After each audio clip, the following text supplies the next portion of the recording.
Regjizori dhe skenaristi i njohur Leka Bungo është ndarë nga jeta në moshën 81 vjeçare. Lajmi për ndarjen nga jeta të regjisorit të bëri të ditur vajza e tij Alba Bungo, e cila i dha lamtumirën të atit në një postim në rrjetet sociale. E bia zbulon se Leka Bungo vuante nga një sëmundje e rëndë dhe se e humbi betejën. Krenare gjithmonë pafundësisht për ty. Mirë njohës se për ullësisht për çdo gjë që më mësove dhe më dhurove. Ishe dhe do jesh dashuria më e madhe në dynja.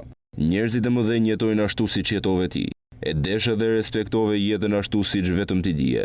Lam të mirë derisa të takohemi siç vetëm ne të dy dinim. U presh në paqe bashkë me engjëjt, ëngjëlli im. Shprehet vajza e tij në një postim në rrjetet sociale. Leka Bungo ka lindur në Vlorë në vitin 1944 dhe ka qenë një regjisor, aktor dhe skenarist i njohur. Ka kryer shkollën e lartë për aktor në Aleksandër Mojsiu dhe më pas një kurs një vjeçar për regjisor në Institucionin e Lartë të Arteve.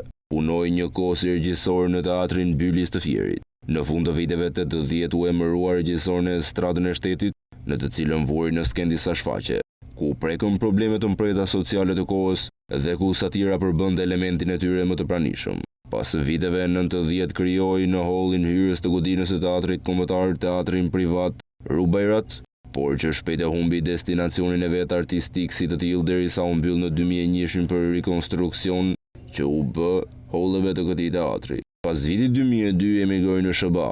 Përveç punës si regjisor dhe aktor, ka shkruar edhe disa drama dhe skenar filmash.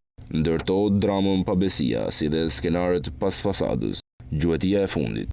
Në filmin që bëri më 1990 si Bardhyla në filmin Një djalë dhe një vajzë, ai ishte autori i skenareve për disa filma artistik. Në vitin 1998 ai themeloi një stacion televiziv privat, Kombi, ku punoi si drejtor. Në vitin 2001 ai u zgjodh antar i bordit drejtues të RTS. Në vitin 2016 Bungo bëri një seri Rokullisja në televizionin shqiptar duke u referuar ngjarjeve të vitit 1997.